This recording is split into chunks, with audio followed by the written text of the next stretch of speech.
आज अब सुनने जा रहे हैं सलाउद्दीन अयूबी के एक जासूस की ऐसी तारीखी कहानी जो आपको इस दौर में ले जाएगी जब इंसान की सवारी के लिए ऊंट और घोड़े हुआ करते थे। दौरान सफर उन सरफरोशों को कितने कठिन हालात का सामना करना पड़ता था, जो फर्ज की अदायगी के लिए तन्हा वीरान वो बियाबा सहरा और जंगलों से गुजरकर अपनी मंजिल तक पहुंचते और कुछ हादसों का शिकार होकर अल्लाह की राह में गुम हो जाते। दरिया नील के किनारे फैली हुई झाड़ियां और घने जंगलात अपने अंदर एक अजीब सा सुकूत लिए हुए थे, ऐसा सुकूत जो आने वाले खतरे की खामोश पेशिनगोई कर रहा हो। मैं जानता था कि ये रास्ता मुख्तसर जरूर है, मगर उसकी हर घाटी, हर झाड़ी और हर साया एक अनदेखे खतरे का पैगाम था। रास्ते में कुछ फासले पर जंगल का इख्तिताम होता था और लक-ओ-दिक सहरा शुरू हो जाता था, एक ऐसा सहरा जहां दिन के वक्त शराब धोखा देते थे और रात के वक्त सन्नाटा कानों को चीरने लगता था। मैंने सूरज की तपिश से बचने के लिए एक सुनसान गोशे में कुछ देर आराम किया। घोड़े को आजाद छोड़ दिया ताकि वो चर सके, लेकिन मेरी आंखों के किनारे मुसलसल झाड़ियों में जुम्बिश की निगरानी कर रहे थे, गोया कोई साया मेरे आसपास घूम रहा हो। जब 20 मील का फासला तय किया तो झाड़ियां खत्म हो गईं और मेरे सामने सहरा अपनी खामोश वसत के साथ बिछ गया। जैसे ही शाम के साए गहरे होने लगे, मैंने अपनी रफ्तार तेज कर दी। मुझे हर सूरत अंधेरे से पहले इस इलाके को उबूर करना था। और फिर दूर गुरूब होते सूरज की नारंगी रोशनी में एक पहाड़ का साया उभरता दिखाई दिया। इस पहाड़ के पार जाना मेरे सफर को निस्फ कर देता, मगर ये रास्ता आसान न था। चांद अभी उफुक से कोसों दूर था और रात की तारीकी पहाड़ की चट्टानों पर लरसती हुई सनसनी बखेर रही थी। मैं पहाड़ के दामन में पहुंचा तो हर तरफ गहरा सन्नाटा छाया हुआ था। रास्ता पथरीला और खतरनाक था, ऐसा लगता जैसे कोई कदम लड़खड़ा जाए तो इंसान सीधा गहराई में जा गिरे। मैंने फैसला किया कि चांद निकलने तक यहीं रुकूंगा। एक पुराना सा दरख्त नजर आया जिसके नीचे मिट्टी कुछ नरम थी। मैंने घोड़े को जड़ से बांधा और खुद नीचे लेट गया। निस्फ रात थी और चांद पूरे आबोताब से चमक रहा था।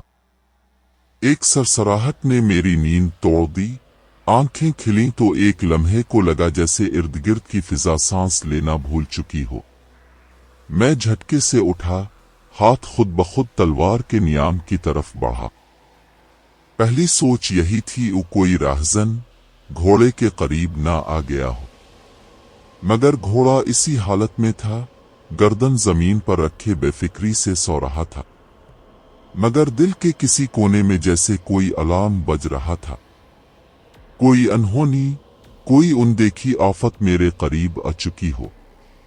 दूर कहीं सहरा में सहराई लोमड़ियों की चीख जैसी आवाजें उभरी, लेकिन वो आवाजें आम नहीं थीं, इनमें वहशत छपी थी। मैंने नियाम से तलवार निकाली।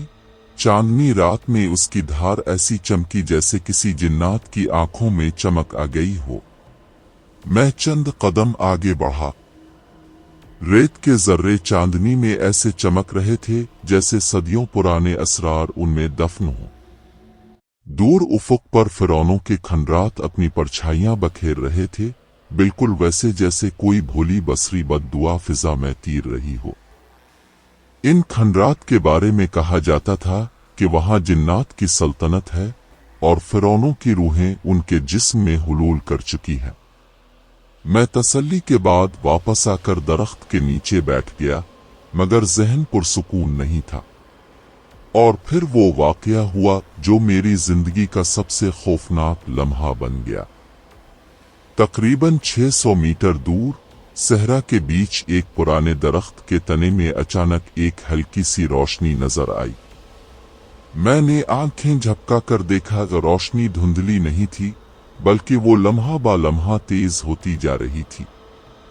जल्द ही वो 1 से 2, फिर दर्जनों छोटी छोटी रोशनियों में बदल गई।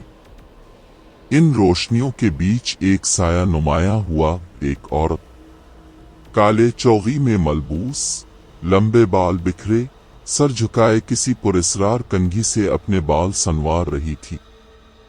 इसकी कंघी हीरे की तरह चमक रही थी, मगर उसकी चमक में कोई बेचैनी थी। फिर जब इसने आहिस्ता से सर उठाया तो मेरा वजूद सुन हो गया। इसकी आंखें दहकते अंगारे थीं, जैसे जहन्नम की आग से जल रही हों। इसके दांत गैर फितरी तौर पर लंबे थे, थोड़ी से नीचे गर्दन तक, जैसे खून चूसने वाले किसी आसेब का चेहरा हो। मेरी रीढ़ की हड्डी में सनसनाहट दौड़ गई। हाथ में पकड़ी तलवार को मैंने और जोर से थाम लिया, सांसें रोके छुपा रहा। फिर इसने अपने अक़ब में देखा और अगले ही लम्हे इसका चेहरा बदल गया। वही चेहरा अब एक जादुई खूबसूरती में ढल गया। ऐसा हसन के पलकें झपकना भूल जाए इंसान। मगर मैं जानता था ये हसन सिर्फ एक जाल है। वो औरत अचानक उठ खड़ी हुई और बगैर जमीन को छुए हवा में तैरने लगी। इसके पांव जमीन से गज भर ऊपर थे और वो किसी पतंग की तरह एक अनदेखी डोर से बंधी झूल रही थी।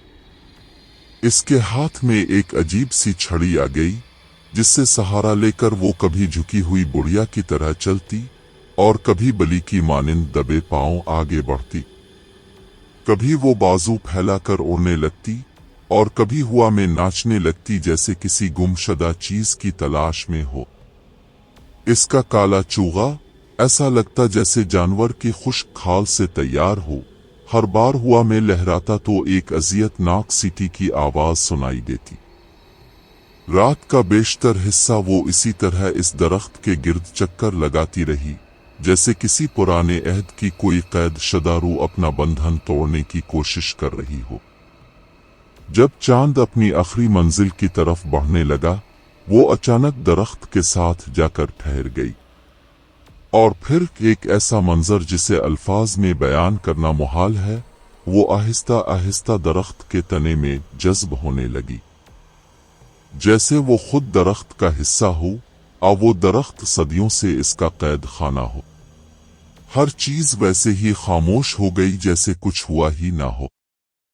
चंद लम्हे बाद मैंने खामोशी से घोड़े की लगाम खोली, आखिरी बार इस दरख्त को देखा और रवाना हो गया। कई दिन, कई रातें गुजर गईं।